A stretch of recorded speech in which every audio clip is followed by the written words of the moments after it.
howled across the frozen plains of South Dakota, whispering through the valleys like the voices of those who had once ridden freely across these lands. The sky was a pale gray, a heavy winter mist rolling over the hills, swallowing the horizon in an eerie silence. The Lakota Sioux had come to Wounded Knee Creek, not to fight, but in surrender. Their leader, Chief Spotted Elk, also known as Bigfoot, was ill with pneumonia, his breath slow and labored.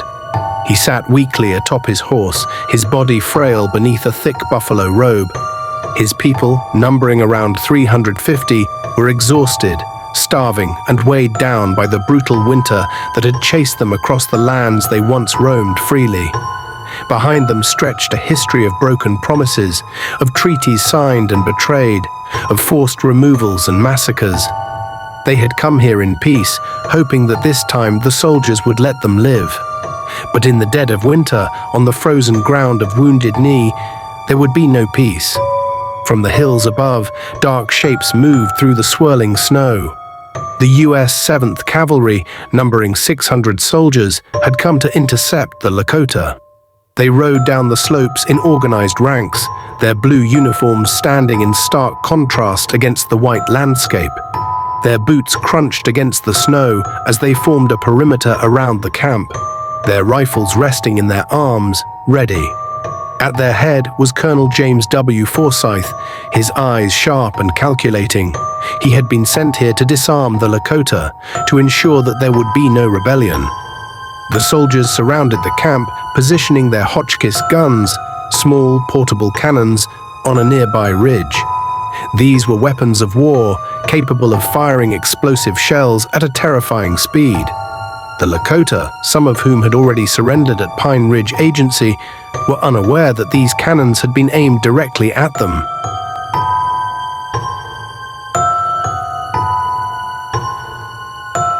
The sun rose higher, the cold air biting at the skin of both soldier and Lakota alike. Then the order was given. All weapons were to be surrendered. The Lakota, hesitant but knowing they had no choice, began turning over their rifles one by one. But there was a problem. Among them was a Lakota man named Black Coyote. He was young, deaf, and did not fully understand what was happening.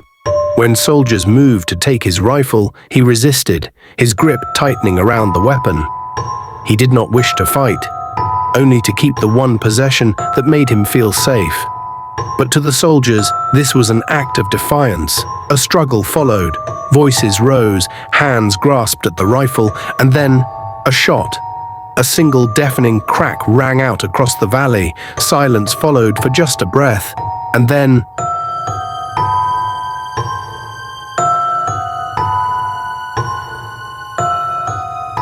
chaos. The 7th Cavalry opened fire.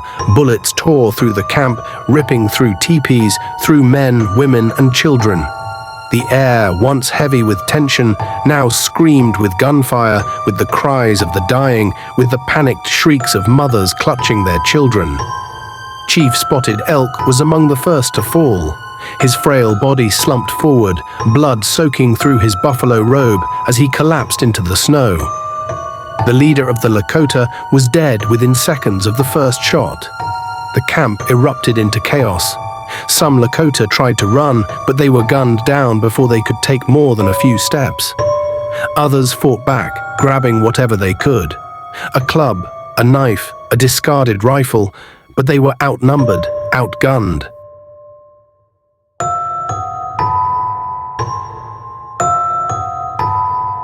A Lakota mother clutched her infant to her chest, shielding him with her body as she sprinted for the trees.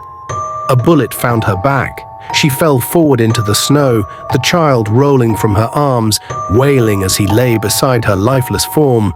The soldiers did not stop. Hotchkiss guns, positioned on the ridge above, rained fire down upon the Lakota. The shells exploded on impact, tearing bodies apart, ripping through teepees, sending limbs flying into the air. A young Lakota warrior, no more than 16 years old, charged toward a soldier, armed with nothing but a knife. A rifle was raised, a shot rang out. The boy collapsed mid-stride, the snow around him turning red.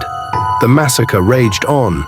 Some Lakota tried to surrender, raising their hands, begging for mercy. But the soldiers were deaf to their cries. They were given no quarter, no escape.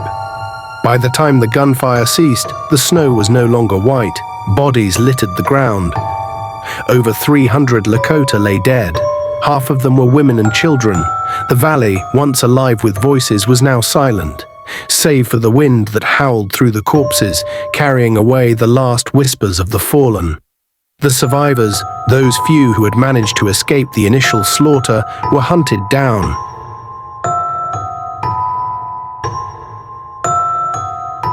Some crawled through the snow, bleeding, desperate to reach safety.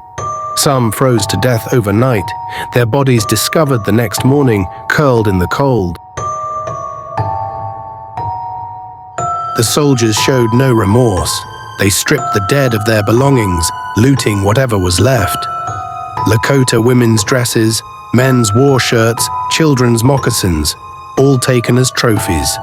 The bodies remained where they had fallen, frozen in grotesque shapes, their eyes still open, staring into the sky that had not saved them. The next day, the soldiers returned to dig a mass grave. The bodies were tossed into a pit, piled on top of each other like discarded refuse. They were buried without ceremony, without respect, without dignity. The 7th Cavalry did not see this as a massacre. They saw it as a victory.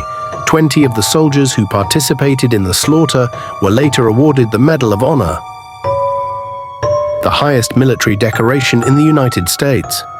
Their commendations spoke of bravery and valor. But where was the honor in slaughtering the unarmed? Where was the valor in murdering women and children? Wounded Knee was not a battle, it was an extermination. The final nail in the coffin of native resistance, it was the end of the Indian Wars. But the memory of that day never faded. The Lakota who survived told the stories to their children, their grandchildren. The spirits of the fallen remained in Wounded Knee, whispering through the winds, reminding all who would listen of what had happened in December 1890. The snow has long since melted, the blood washed away by the passing of time. But the land remembers, and so long as the land remembers, so too does history. Wounded Knee was not just the end of a war, it was the end of a way of life. A culture stolen, a people displaced, a promise broken. And though the guns have gone silent, the voices of the dead still speak. If you listen closely, you can hear them in the wind.